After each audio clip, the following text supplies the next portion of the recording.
गुरु की प्यारी साथ संगत जी, धन कृपाल गुरुमत सिद्धांत बाड़ी परम संत कृपाल सिंह जी महाराज जी कहते हैं, हम जिनसियत सजातीय वस्तुओं का पारस्परिक संबंध प्राकृतिक विशेषता है। हम शारीरिक मंडल में रहते हैं, अतएव इसी मंडल की किसी हस्ती के साथ प्यार कर सकते हैं। हम मनुष्य हैं, हमारे प्यार करने के लिए भी कोई मनुष्य ही होना चाहिए। मालिक को हमने देखा नहीं, हम उसके साथ प्रेम नहीं कर सकते। अतएव मालिक के साथ प्रेम करने के लिए उसे किसी मनुष्य स्वरूप में ही ढूंढना पड़ेगा। वह मनुष्य गुरु है, क्योंकि उसके दो रूप हैं। अंतर में तो वह परमात्मा है और बाहर से वह मनुष्य का रूप रखता है।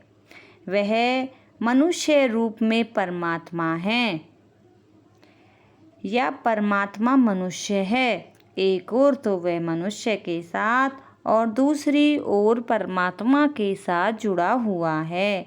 इस प्रकार उसके दो पक्ष हैं। एक ओर वह मनुष्य है, दूसरी ओर परमात्मा। उसका असली रूप शब्द है। शब्द शरीर धारण करता है और हमारे बीच में रहता है। बाइबल कहते हैं कि वह इस संसार में रहकर मनुष्य को परमात्मा से मिलने का साधन है। अतएव परमात्मा शब्द और गुरु उसी परमात्मा के भिन्न भिन्न रूप हैं। यदि देहधारी शब्द अर्थात गुरु के साथ हमारी भक्ति हो जाए तो अंदर से शब्द और मालिक के साथ भी हमारा संबंध हो जाएगा। अतएव गुरु की भक्ति परमात्मा की सच्ची भक्ति है। संपूर्ण रचना की ओर दृष्टि डालो तो पिता लगेगा कि मनुष्य सबका सरदार है। अवर जोनी तेरी बनिहारी, इस धरती मही तेरी शिकदारी। सब योनियों में मनुष्य को सबसे अधिक विवेक और बुद्धि प्राप्त है। इसलिए मनुष्य को छोड़कर अन्य योनियां हमारी भक्ति के लिए उपयुक्त नहीं, बल्कि उनकी भक्ति हमारे पतन का कारण बनती है। पर प्रश्न उठता है कि मनुष्य मनुष्य की पूजा क्यों करे? मनुष्य मनुष्य में भी अंतर है। गुरु मनुष्य रूप तो रखता है, पर वह मनुष्य नहीं। अंतर से वह परमात्मा से भिन्न नहीं। परमार्थ की प्राप्ति के लिए गुरु भक्ति को छोड़कर और कोई उपाय नहीं।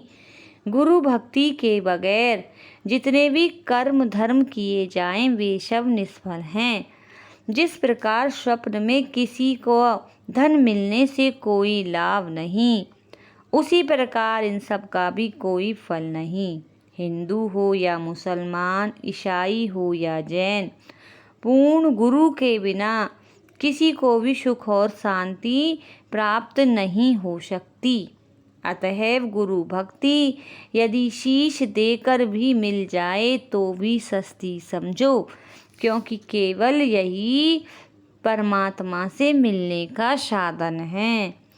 हरि सच्चा गुरु भक्ति पाइए, सहज मणि बसावणिया। सब धर्म पुस्तकें और संत महात्मा गुरु भक्ति की आवश्यकता पर जोर देते हैं और कहते हैं, गुरु भक्ति मालिक से मिलने की सीढ़ी है। पहले इसका दृढ़ होना आवश्यक है, अन्य साधनों का अभ्यास बाद में हो सकता है।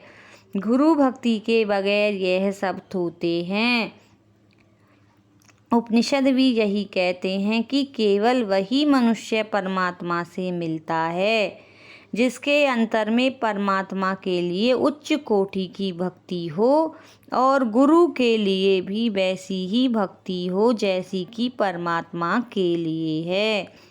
असल में तो गुरु का मिलाप बड़ा दुर्लभ है, चाहे वह किसी कीमत पर क्यों ना मिले। कबीर साहब फरमाते हैं, शीश दिए जो गुरु मिले तो भी सस्ता जान। गुरु मालिक की भांति एक देशी और सर्वदेशी दोनों ही है। भक्ति द्वारा उसको इस रूप में देखने योग्य दृष्टि जागृत हो सकती है। भक्ति के नेत्रों द्वारा ही हम प्रीतम का चेहरा देख सकते हैं। उसके कमल नयनों का नूर सारे संसार में फैल रहा है। बचस में इश्क तवा दीद सुए आशा हरा कि नूरे दिदाए खूवाजे खाफ ताखाफ अस्त। गुरु समुद्र के समान है और नदी रूप से अपने समुद्र में जा मिलता है तथा अपना रंग नाम रूप छोड़कर उसका रूप बन जाता है। गुरु समुंदु नदी सभी सिक्खी नाते जित बढ़िया। जय कृपाल।